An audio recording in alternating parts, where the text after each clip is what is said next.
Jean-Baptiste Greuze was a celebrated French painter whose work embodied the transition from the grandeur of the Rococo style to the emerging sentimentality and moralism of the Enlightenment period.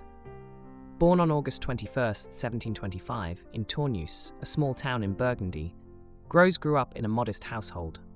His father was a master tiler, and his early life was far removed from the artistic elite of Paris. Yet, even as a child, Greuze demonstrated an aptitude for drawing, sketching local scenes and figures with a natural flair that hinted at his future success. Recognizing his talent, Greuze's family supported his artistic ambitions. He began his formal training in Lyon, where he studied under Charles Grandon, a prominent portraitist. Grandon's influence is evident in the young Greuze's early works, which showcase a keen eye for detail and an ability to capture the emotional depth of his subjects. These formative years in Lyon were crucial in shaping Greuze's technical skills and thematic interests. In the mid-1740s, Greuze moved to Paris to further his studies at the prestigious Royal Academy of Painting and Sculpture. There, he was mentored by Charles-Joseph Natoire, an established painter known for his Rococo compositions. However, Greuze's vision diverged from Natoire's opulent style. While Rococo was characterized by its playful themes and ornate aesthetics, Greuze sought to imbue his works with moral gravity and emotional resonance. Greuze first gained public attention in 1755 when he exhibited Father Reading the Bible to His Children at the Salon, the official art exhibition of the Academy. The painting marked a departure from the frivolous themes of Rococo art, presenting instead a domestic scene filled with sincerity and moral undertones. It resonated deeply with audiences and critics alike, aligning with the Enlightenment ideals of the time, which emphasized reason, virtue, and the value of family life. This success propelled Greuze into the limelight, earning him the patronage of influential figures, including Denis Diderot, the philosopher and writer. Diderot, an ardent advocate of the Enlightenment, admired Greuze's ability to convey moral narratives through his art. He praised the painter for his capacity to evoke compassion and introspection, qualities that distinguished Greuze from many of his contemporaries. The mid-18th century was a period of significant social and intellectual change in France. The Enlightenment movement, with its emphasis on reason, ethics, and progress, challenged traditional norms and inspired artists to explore themes of social justice, familial values, and human emotion. Greuze embraced these ideals, often portraying scenes of middle-class domestic life that highlighted virtues such as honesty, hard work, and filial piety. One recurring theme in Greuze's work was the moral education of youth. His paintings frequently depicted children and young adults in moments of moral or emotional instruction, reflecting the Enlightenment's focus on education as a means of societal improvement. These works not only appealed to the intellectual elite, but also found favor with the growing bourgeoisie, who saw their values and aspirations reflected in Greuze's art. Greuze's artistic style combined the meticulous detail of Dutch genre painting with the emotional depth of Italian Baroque art. He was particularly skilled in capturing the subtleties of human expression, using light and shadow to enhance the emotional impact of his compositions. His palette was often subdued, favoring earthy tones that lent a sense of realism to his scenes. A notable feature of Greuze's technique was his ability to convey narrative through visual cues. Whether it was the positioning of a figure, the inclusion of symbolic objects, or the interplay of gazes among his subjects, every element in his paintings contributed to the overall story. This narrative quality made his works accessible and engaging, inviting viewers to interpret the scenes and reflect on their moral implications. Despite his early success, Greuze's career was not without challenges. In 1769, he faced a significant setback when he was denied full membership in the Royal Academy. The Academy categorized him as a genre painter, a designation considered inferior to that of history painters, who were seen as the pinnacle of the artistic hierarchy. This decision deeply offended Greuze, who believed his work transcended the boundaries of genre painting.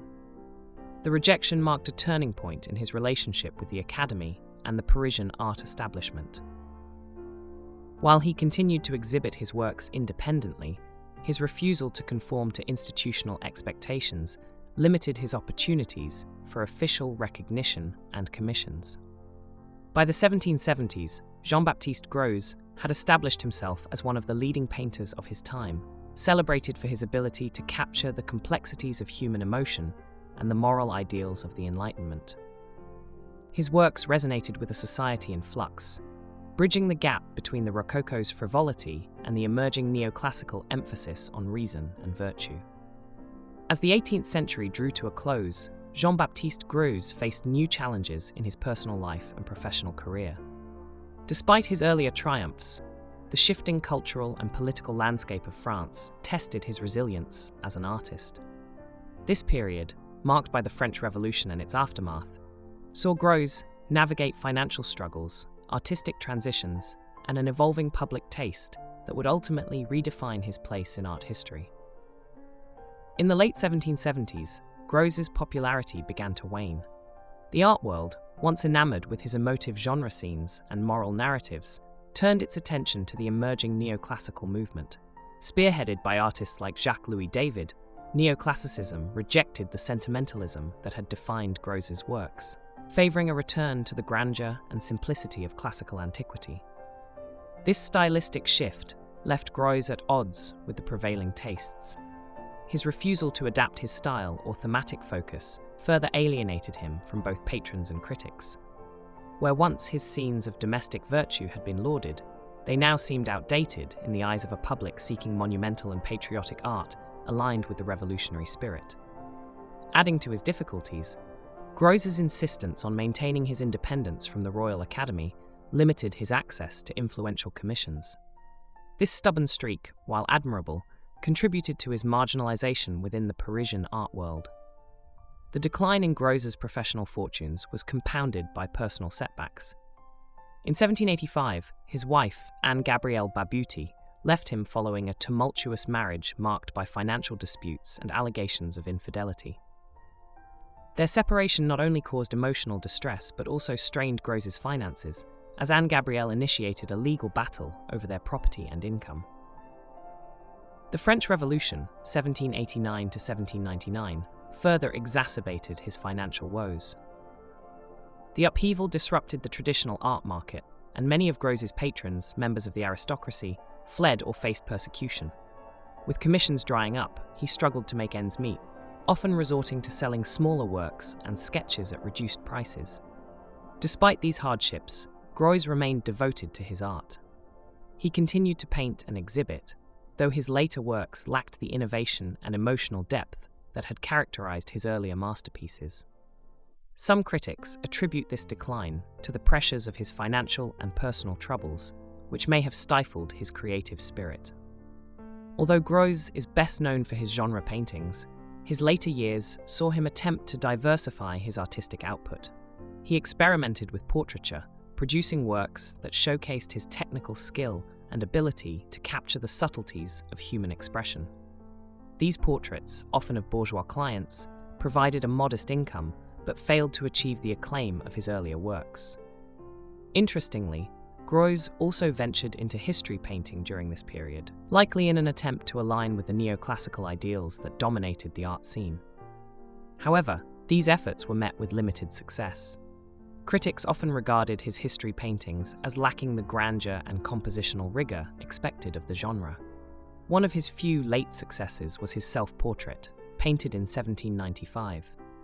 This introspective work, created during a period of financial difficulty and artistic obscurity, reveals a man grappling with the passage of time and the loss of his former glory. The self-portrait stands as a poignant testament to Greuze's enduring dedication to his craft, even in the face of adversity. The French Revolution brought profound changes to the social and cultural fabric of France. For artists like Greuze, the revolution was both a challenge and an opportunity. On the one hand, the collapse of aristocratic patronage deprived him of his traditional clientele. On the other hand, the revolution's emphasis on egalitarianism and moral virtue resonated with themes Greuze had long explored in his art. However, Greuze struggled to capitalize on this alignment. His refusal to fully embrace the neoclassical style, coupled with his declining reputation, limited his ability to secure commissions from revolutionary leaders or institutions. As a result, he was largely excluded from the artistic revival that characterized the Revolutionary and Napoleonic eras. By the time of his death in 1805, Jean-Baptiste Greuze had largely fallen out of favor. His funeral was a modest affair, attended by only a handful of close friends and admirers. Yet, despite the challenges he faced in his later years, Greuze's contributions to the art world were not forgotten. In the decades following his death, art historians and critics began to reassess his work. While some dismissed his sentimentalism as overly theatrical, others recognized his role in bridging the Rococo and neoclassical styles. Greuze's focus on moral themes and domestic life provided a unique perspective within the context of 18th century French art, offering a counterpoint to the frivolity of Rococo and the austerity of neoclassicism. Today, Greuze is celebrated for his ability to capture human emotion with sensitivity and nuance. His paintings, such as The Village Bride and The Broken Pitcher, remain iconic examples of Enlightenment-era art, embodying the period's ideals of virtue, sentimentality, and the power of narrative.